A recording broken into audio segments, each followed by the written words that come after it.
பேரு மூஞ்ச ஊத்து பாரு ஊரா விட்டு இருப்போம் மறுத்து பிசை எல்லாம் உருட்டி கட்டை எல்லாம் பரட்டி பத்தி எடுப்போம்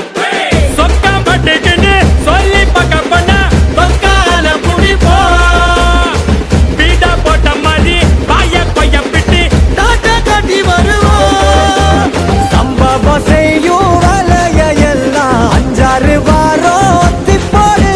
வம்புக்கு யாரும் வந்தாலும் கூட வள்ளலார் போல வணக்கம் பாடு வா சுத்தமா சுத்தமா சுத்தமா சுத்தமா